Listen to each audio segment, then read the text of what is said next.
تم کون سی تربیت دیتے ہو جو تمہارے NCCIA کے اسٹوڈنٹ نے ڈکی بھائی کے ساتھ جو ظلم کیا، یہ تھی تمہاری تربیت؟ میں کہتا ہوں ایسی تربیت پہ یہاں پر انجینئر نے کیسے شرک کیا؟ شرک کیسے کیا کہ حصول رضائے الہی جو ہے مقصد ہے ہمارے ہر اعمال کا جو ہونا چاہیے، یہاں پر انجینئر نے مقصد اپنا کیا پریفر کیا کہ NCCIA کے جو افسر ہے چودھری سرفراز، اس کی رضا حاصل کرنا، اس کو ناراض نہ ہو جائے یہ اس نے زیادہ پریفر کیا کہ وہ ناراض نہ ہو جائے، اللہ تو ناراض ہو جائے۔ تو اس سے تو وہ قادیانی بہتر تھا اس انجینئر سے کہ جس نے گالی برداشت نہیں کی اور اپنے جھوٹے نبی کا جو ہے نا تقدس کا خیال کیا۔ یہ CCTV فوٹیج نکلوا کے میں کیا نہیں کرتا ہوں آپ کو، اگر آپ کو اسی بات کو میری کو جھٹلائیں گے تو CCTV چلائیں، پبلک کو دکھائیں کہ آپ کا کنڈکٹ کیا تھا، آپ کا اپنے محسنوں کے ساتھ کنڈکٹ کیا تھا، آپ کے محسنوں نے جب آپ کو کوئی نصیحت کی تو آپ نے ان کے اگینسٹ کیسے اٹیک کیا اور آپ نے کس طرح رسپونڈ کیا۔ تو دوستو آج میں آپ کے سامنے یہ ثابت کروں گا کہ انجینئر مرزا خصلتاً اس کی خصلت ایک ہے۔ کر رہا ہوں میں شاید آپ کو سمجھا نہیں پایا۔ نہیں میں آپ کو بہت اچھا، میں تو سن کے سمجھ آتا ہوں سر، میں آپ کو سمجھا نہیں پایا۔ میری تو یہ فیلڈ ہے جس کا کام صرف آتا ہے، اس کے علاوہ اس کو کچھ نہیں آتا۔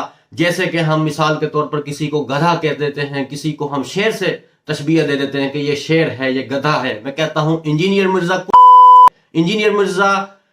کو صرف بھونک دوسروں پر، اس کے علاوہ کچھ نہیں آتا۔ اس کو اسلام سے کوئی غرض نہیں ہے، قرآن کیا کہتا ہے، حدیث کیا کہتی ہے، اس کو صرف اس کو صرف کاٹنا ہے اور اس کو کچھ نہیں کرنا۔ اور یہ ایسا ریبیز وائرس والا جس کو بھی کاٹتا ہے وہ بھی حواس باختہ ہو جاتا ہے، وہ بھی اسی طرح کی حرکتیں کرنے لگ جاتا ہے۔ اعوذ باللہ من الشیطان الرجیم، بسم اللہ الرحمن الرحیم۔ اللہم صلی اللہ محمد وعلی آل محمد کما صلیت علی ابراہیم وعلی آل ابراہیم انک حمید مجید۔ اللہم بارک علی محمد وعلی آل محمد کما بارکت علی ابراہیم وعلی آل ابراہیم انک حمید مجید۔ تو دوستو جب سے میں نے انجینئر محمد مرزا سے لا تعلقی کا اعلان کیا ہے، تب سے میرے خلاف سوشل میڈیا پر کمنٹس میں اور پوسٹوں پر اور ویڈیوز میں لوگ میرے خلاف جو ہے وہ طرح طرح کے الزامات لگا رہے ہیں۔ کوئی کہہ رہا ہے کہ یہ فیم کے لیے کر رہا ہے، کوئی کہہ رہا ہے جی اس کو کیا پتا یہ کہاں کا وکیل ہے، یہ کوئی کہہ رہا ہے اس نے کہیں پرائیویٹ اس نے پڑھائی کی ہے اور ڈگری لی ہے وغیرہ وغیرہ کی ایسی عجیب و غریب باتیں لوگ کر رہے ہیں کہ میں حیران ہوں۔ تو میں نے سوچتا ہوں کہ چلو میں بھی تھوڑا سا آپ کو بتا دیتا ہوں کہ میں کون ہوں۔ تو میں آپ کو بتا دوں کہ میں وہ انسان ہوں جس نے بچپن میں ولایت کا درجہ حاصل کر لیا تھا، جبکہ تمہارا جو انجینئر مرزا ہے وہ اس وقت بڑھاپے کی حد تک بھی پہنچ کر وہ ولایت کا وہ درجہ حاصل نہیں کر سکا جو میں نے بچپن میں حاصل کر لیا تھا۔ اور اس کے علاوہ جو تم میرے وکالت پر سوال اٹھاتے ہو کہ جی یہ کہاں سے پڑھا ہے، اس کو کیا یہ اس طرح کے وکیل ہوتے ہیں وغیرہ وغیرہ، میں آپ کو بتا دوں میں نے ہمیشہ گورنمنٹ اداروں سے میں نے پڑھائی کی ہے اور ہمیشہ اچھی کارکردگی سے فرسٹ ڈویژن سے میں نے ہمیشہ اسکالرشپ بھی حاصل کی ہیں، اور پنجاب یونیورسٹی لاء کالج سے میں نے LLB پاس آؤٹ کیا ہے۔ اور اس سے بڑی بات میں آپ کو بتا دوں مجھے youngest lawyer of the Punjab کا بھی اعزاز حاصل ہے، جس کا سرٹیفکیٹ میں باقاعدہ آپ کو یہ دکھا سکتا ہوں یہاں پر۔ یہ سرٹیفکیٹ ہے youngest lawyer of the Punjab کا۔ پنجاب میں، پورے پنجاب میں سب سے کم عمر میں وکیل بننے کا میرا ریکارڈ ہے، اور پنجاب میں سب سے زیادہ تعداد ہے وکلا کی۔ میں کہوں گا کہ پاکستان میں اگر 1.5 لاکھ وکیل ہیں تو 1.25 لاکھ وکیل پنجاب میں ہیں۔ تو میرا جو وکالت کا لائسنس ہے وہ صرف اس وجہ سے بین ہو گیا، اس وجہ سے سسپینڈ ہو گیا کہ میری ایج کم تھی، میری عمر کم تھی، جو لیگلی ریکوائرڈ تھی 21 سال ہونا ضروری ہے لائسنس لینے کے لیے، لائسنس ہولڈر ہونے کے لیے۔ تو میں نے 2-4 ماہ ویٹ کیا، اور جیسے ہی میری 14 اگست کو میری ڈیٹ آف برتھ ہے، 15 اگست کو میں نے 2017 کو لائسنس صبح جا کے ریسیو کر لیا۔ تو یہ میرے لیے جو ہے اعزاز تھا، اور میڈیا پر بھی نیوز چینل پر بھی اس کی خبر نشر ہوئی۔ پنجاب بار کونسل نے پنجاب کے کم عمر نوجوان وکیل کو بار کا لائسنس جاری کر دیا۔ قانون کی ڈگری حاصل کرنے والے 21 سالہ ہونہار وکیل نے پنجاب بار کا لائسنس حاصل کر لیا ہے۔ مزید جانیں گے نمائندہ لاہور نیوز نعمان نور سے۔ جی نعمان نور، تفصیلات سے آگاہ کیجیے گا۔ جی، 21 سالہ احتشام اشرف نے ہونہار طالب علم جو ہے وکالت کی ڈگری اس نے حاصل کی، اس کے بعد جو ہے آپ پنجاب بار کونسل کا لائسنس بھی حاصل کر لیا۔ پنجاب بار کونسل نے اسے اپنے ممبرشپ کا جو ہے لائسنس دے دیا ہے۔ وکیل احتشام اشرف نے کہا کہ میرا شوق تھا وکیل بننا اور اللہ نے مجھے عزت دی، میں ملک و قوم کی ترقی میں اپنا اہم کردار ادا کروں گا۔ جی شکریہ نعمان نور اپڈیٹ کرنے کے لیے۔ چیف جسٹس پاکستان میاں اور یہ سرٹیفکیٹ جو ہے پنجاب بار کونسل نے مجھے اس حوالے سے یہ جاری کیا، اور یہ وہ ریکارڈ ہے جو کبھی نہ ٹوٹنے والا ہے۔ اس کے علاوہ میرا اکیڈمک یہ آپ کو پتہ چل گیا، اور باقی میرا دینی لحاظ سے میرا بیک گراؤنڈ یہ ہے کہ میرے دادا مرحوم وہ اتنے ویل لرنڈ پرسن تھے، انہوں نے ماسٹر کیا ہوا تھا، اور عربی میں، فارسی میں، انگلش میں، کئی طرح کی زبانوں میں وہ قرآن مجید ہر وقت دن رات پڑھا کرتے تھے، اور ان کی کتابوں کے انبار لگے ہوتے تھے ان کے کمرے میں، اور ابھی بھی وہ ہمارے پاس موجود ہیں۔ اسلامی کتابیں یہ دیکھیں، یہ اسلامی کتاب ہے، یہ دیکھیں یہ اسلامی کتاب ہے، اور بہت سی اسلامی کتاب جو ہیں مجھے وراثت میں ملی ہیں۔ دو چیزیں، یہ پروفیشن جو وکیل کا پروفیشن ہے یہ بھی مجھے وراثت میں ملا ہے۔ میرے والد صاحب جو ہے وہ ایک انتہائی ایماندار وکیل تھے، اور میرے بڑے بھائی بھی وکیل ہیں، میں بھی وکیل ہوں، اور چھوٹا بھائی بھی وکیل بن رہا ہے۔ تو یہ ہے جی میرا تعارف۔ اب میرا خیال سے آپ کو کوئی غلط فہمی نہیں ہونی چاہیے۔ اور اس کے علاوہ میں آپ کو ایک اور بات بتا دوں، آپ کا انجینئر مرزا ابھی تک اس کی ایک شادی ہوئی ہے، میری پہلی شادی جو ہے وہ 16 سال کی عمر میں ہو چکی تھی، اور دوسری شادی میری 20 سال کی عمر میں ہو چکی ہے، اور تیسری شادی کرنے کے لیے میں تیار ہوں۔ تمہارا انجینئر مرزا ایک شادی کو لے کر چل رہا ہے، اور اسی پر جو ہے وہ مدمن ہے۔ تو میں کہتا ہوں مت الجھو، تم وکیل سے بات کرتا ہے جو دلیل سے، اوروں کو کرتا ہے نصیحت خود ملا فضیحت، کرو ایمان کی اپنے حفاظت انجینئر ذلیل سے۔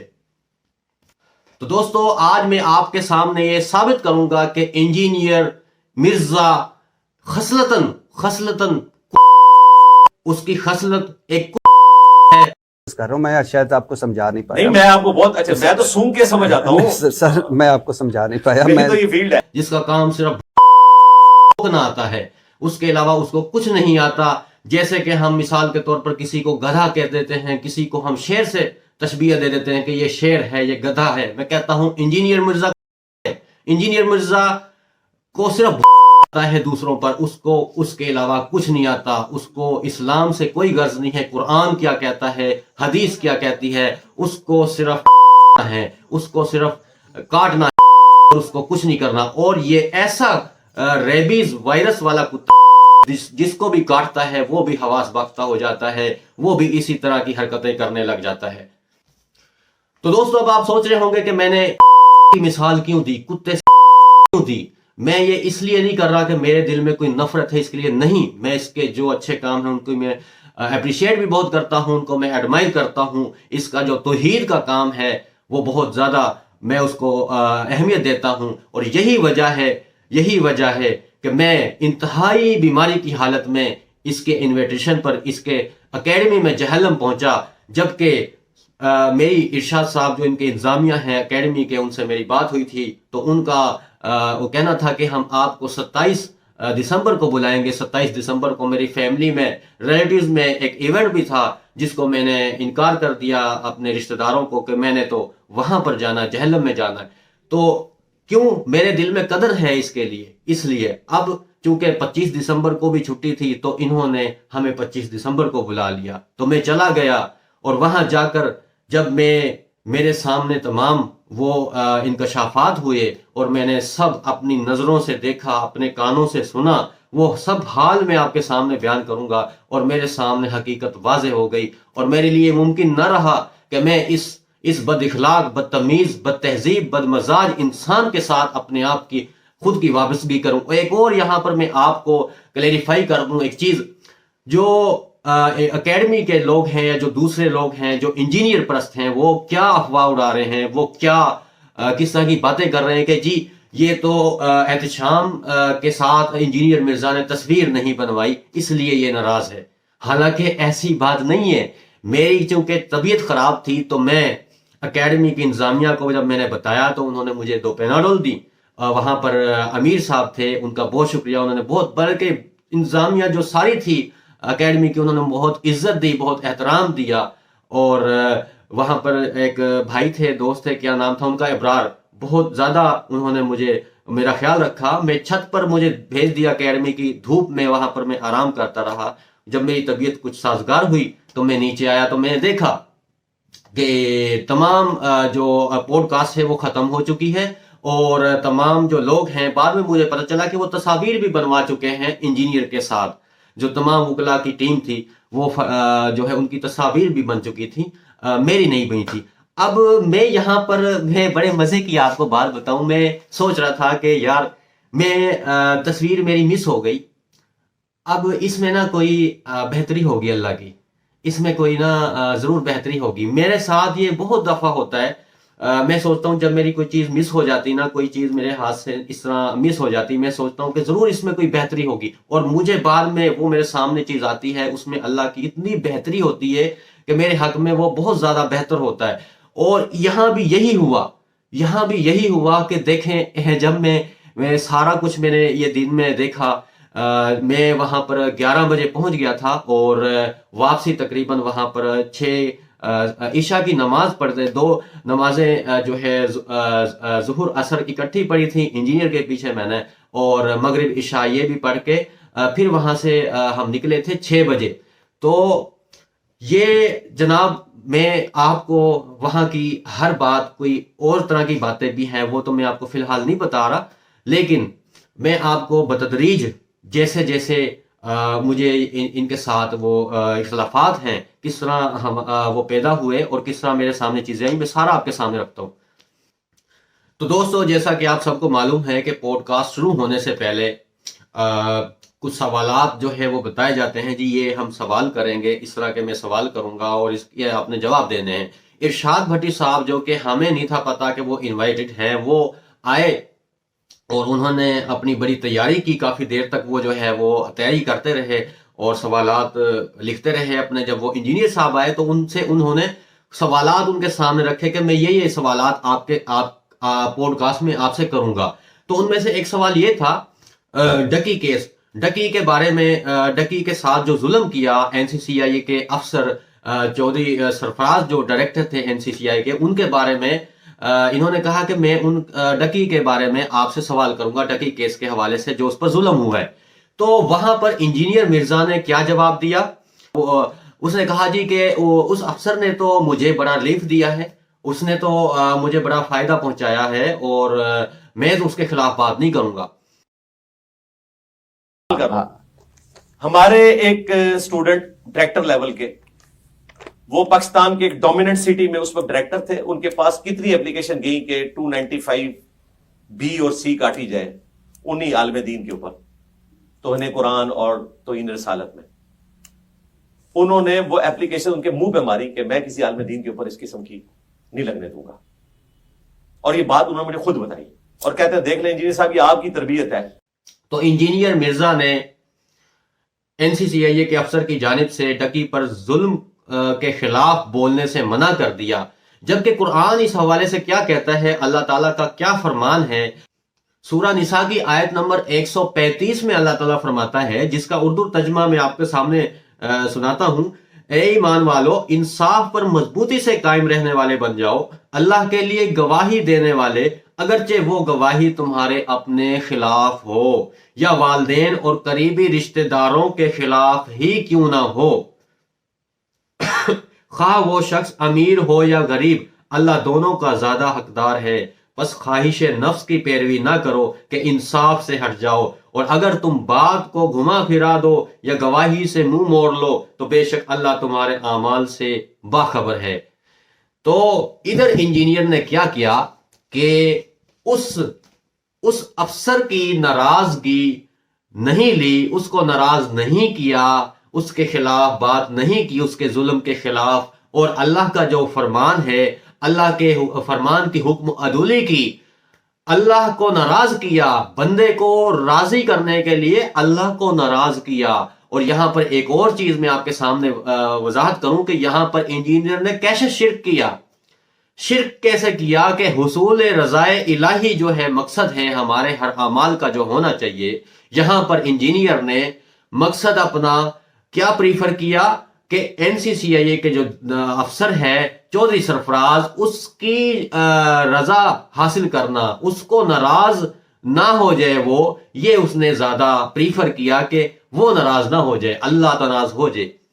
تو جو اللہ کو ناراض کر کے لوگوں کی خوشنودی حاصل کرنا چاہتے ہیں، ان کے بارے میں کیا روایات ہیں وہ بھی میں آپ کے سامنے رکھتا ہوں۔ سورہ توبہ کی آیت نمبر 23 میں اللہ تعالیٰ فرماتا ہے، جس کا اردو ترجمہ میں آپ کے سامنے اس آیت کا آپ کے سامنے بیان کرتا ہوں۔ اے ایمان والو، اگر تمہارے باپ اور بھائی ایمان کے مقابلے میں کفر کو پسند کریں تو انہیں اپنا دوست نہ بناؤ، اور جو ایسا کرے وہی ظالم ہے۔ سورہ توبہ کی آیت نمبر 13 کا مفہوم ہے، کیا تم ان لوگوں سے ڈرتے ہو حالانکہ اللہ اس کا زیادہ حقدار ہے کہ تم اس سے ڈرو اگر تم مومن ہو۔ یہاں پر انجینئر اس NCCIA کے افسر سے زیادہ ڈر رہا ہے، جبکہ اللہ سے نہیں ڈر رہا۔ اس کو یہ ڈر ہے کہ کہیں وہ ناراض نہ ہو جائے، اور یہ ڈر نہیں ہے کہ اللہ ناراض ہو جائے گا اگر میں نے حق بات نہ کی تو۔ اس بارے میں احادیث کیا کہتی ہیں وہ بھی میں آپ کے سامنے رکھتا ہوں۔ سنن ابن حبان 276 اور سنن ترمذی 2414 اس کا نمبر ہے، اور یہ حدیث ہے۔ اس کا یہ ترجمہ و مفہوم یہ ہے کہ جو شخص لوگوں کو خوش کرنے کے لیے اللہ کو ناراض کرتا ہے، اللہ اس پر ناراض ہو جاتا ہے اور لوگوں کو بھی اس سے ناراض کر دیتا ہے، جیسا کہ میں ناراض ہو گیا، میں اسی بات کی وجہ سے ناراض ہے، مجھے یہی اختلاف ہے اس انجینئر سے۔ سنن ترمذی 2414 نمبر کی یہ حدیث ہے، اور اس کا ترجمہ و مفہوم یہ ہے کہ اور جو شخص لوگوں کی ناراضگی کے باوجود اللہ کو راضی کر لے، اللہ اس سے راضی ہو جاتا ہے اور لوگوں کو بھی اس سے راضی کر دیتا ہے۔ اس کا خلاصہ کیا ہے کہ لوگوں کو خوش کرنے کے لیے اللہ کی نافرمانی کرنا گناہ کبیرہ ہے، اور ایسا شخص اللہ اور لوگوں میں دونوں میں ناراضگی مول لیتا ہے، اور کامیابی کا واحد رستہ یہی ہے کہ صرف اللہ کو راضی کیا جائے، چاہے لوگ آپ سے ناراض ہو جائیں۔ اب دوستو، اس کی مثال میں آپ کے سامنے دوں گا، بڑی پرفیکٹ ایگزامپل ہے، اور میں نے آپ کو یہ پہلے ہی بتایا تھا کہ میں انجینئر مرزا کو کتا ثابت کروں گا کہ اس کی خصلت کیسے کتے جیسی ہے۔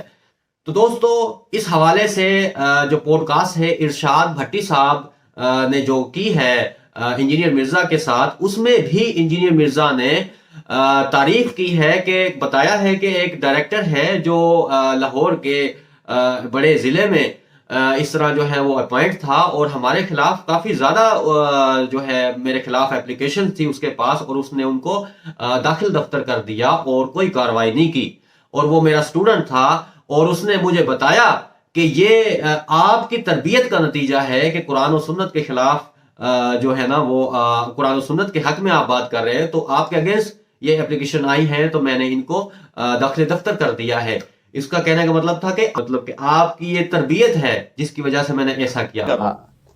ہمارے ایک اسٹوڈنٹ ڈائریکٹر لیول کے، وہ پاکستان کے ایک ڈومیننٹ سٹی میں اس وقت ڈائریکٹر تھے، ان کے پاس کتنی اپلیکیشن گئی کہ 295B اور C کاٹی جائے انہی عالم دین کے اوپر، توہین قرآن اور توہین رسالت میں۔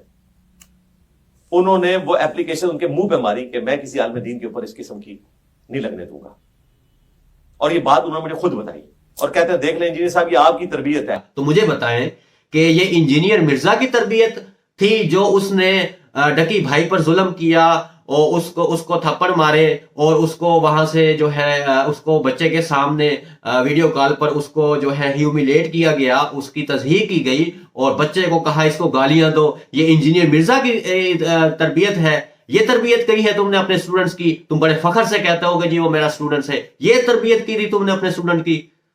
میں لعنت بھیجتا ہوں تمہاری اس تربیت پر.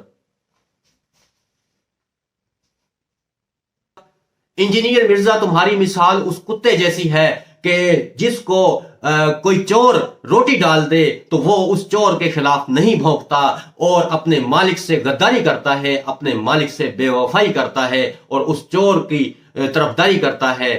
یہ آپ کی مثال ہے. آپ وفادار کتے ثابت ہوئے ہو چودھری سرفراز کے. یہ آپ کا کردار ہے. یہ آپ قرآن و سنت پر اس طرح عمل کر رہے ہیں. یہ آپ کے اس بات سے میری نظر میں آپ کی ویلیو بالکل بھی ایک زیرو کے برابر بھی نہیں رہ گئی. میں آپ کو یہ بتا رہا ہوں. آپ لوگ سمجھ رہے تھے کہ پتہ نہیں احتشام کو کیا گلے شکوے ہیں, کیا اختلافات ہیں جن کی وجہ سے احتشام نے یہ ہنگامہ برپا کر دیا ایک دم سے. میں I don't compromise on religion and liberty and honor. عزت پر, آزادی پر اور مذہب پر میں کوئی کمپرومائز نہیں کرتا. میری زیرو ٹالرنس ہے. تم بڑی کہتے ہو جی زیرو ٹالرنس ہے قرآن و سنت پر. میری بھی زیرو ٹالرنس ہے عزت پر, آزادی پر اور مذہب پر. کوئی بھی بات تم غلط کرو گے میں اس کو غلط کہوں گا. اور ہاں جہاں تم صحیح ہو وہاں ہم نے تمہارا دفاع کیا ہے. وہاں میں نے تمہیں اس طرح سے دفاع کیا ہے جس طرح سے حق تھا. ارشاد بھٹی نے جب تم سے سوال کیا کہ کہاں ہیں تمہارے 3 ملین سبسکرائبرز, تم کہتے ہو جی بڑے فخر سے میرے 3 ملین سبسکرائبرز ہیں. ان میں سے آپ میں 300 بھی نہیں نکلے. 300 نے بھی اس طرح سے کھل کے ویڈیوز کے ذریعے اپنے آپ کو شو نہیں کیا کہ ہم انجینئر کو سپورٹ کرتے ہیں.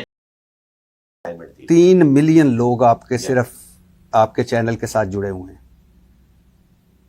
300 لوگ بھی نہیں اس طرح سامنے آئے.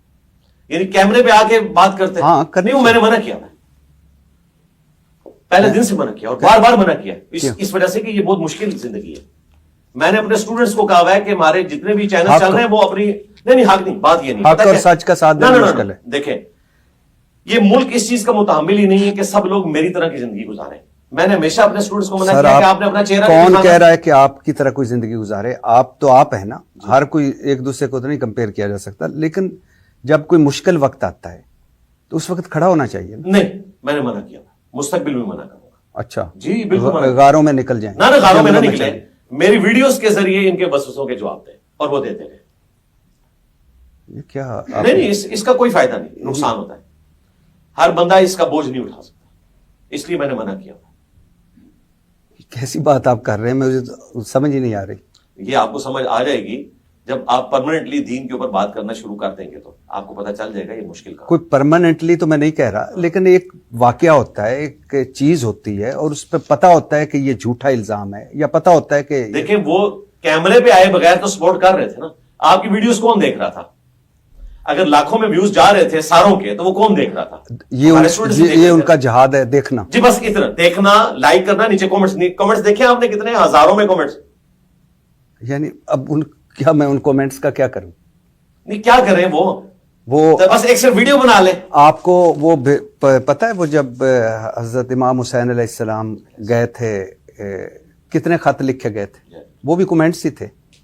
نہیں وہ ٹھیک ہے, اس وقت ڈائنامکس ڈیفرنٹ تھی. اس وقت جو ہے نا پاور جو ہے وہ سوشل میڈیا. نہیں مجھے بڑا افسوس ہو رہا ہے کہ آپ کہہ رہے ہیں کہ آپ اپنے اسٹوڈنٹس کو تیار جی میں بالکل اس کام کے لیے تیار نہیں کروں گا. ان کو میں کہتا ہوں کہ آپ نے جو دعوت پیش کرنی ہے اس ٹاپک پہ میری ویڈیو آگے لگائیں, آپ فیس لے کے آئے نا جب حالات فیوریبل ہوں گے. اور میں آپ کو بتاؤں نبی اسلام کے اوپر بھی کئی لوگ ایسے ایمان لے کے آپ کی زندگی میں کہ آپ نے ان کو سامنے آنے سے منع کیا, کہا کہ جب اللہ تعالیٰ مجھے غلبہ دے گا پھر تم نے آنا ہے. اور کئی لوگوں نے فتح مکہ پہ آ کے پھر وہ ایمان اپنا اوپر لیڈنگ کیا. تو آپ علیہ السلام دار ارقم میں, جس طرح آج ہم جیلم اکیڈمی دار ارقم میں بیٹھے ہوئے, وہ تو لوگوں کو تو اس کی لوکیشن بھی نہیں پتا ہوتی تھی. میری اکیڈمی کی لوکیشن پھر بھی لوگوں کو پتا ہے. تو اس طرح آپ نے زندگی گزاری ہے. اس طرح کے ماحول میں وہ بندہ تھا جو نہ تمہارا سٹوڈنٹ تھا, نہ تمہارا تربیت یافتہ تھا, نہ تمہارے لیکچر دیکھے تھے میں نے, نہ تمہیں سنا تھا, نہ تمہیں جانتا تھا. میں نے کیا دیکھا کہ میں نے دیکھا کہ ایک بندہ جو شان نبی بیان کرتا ہے, ایک بندہ جو شان نبی کا مقدمہ لڑتا ہے اور کہتا ہے کہ میرے نبی جیسا کوئی ہے ہی نہیں, اس پر توہین رسالت کا الزام لگا دیا جاتا ہے. اور میں نے دیکھا کہ وہ شخص توحید کا علمبردار ہے, توحید کی جنگ لڑتا ہے, توحید کے لیے آواز اٹھاتا ہے اور شرک کے خلاف بہت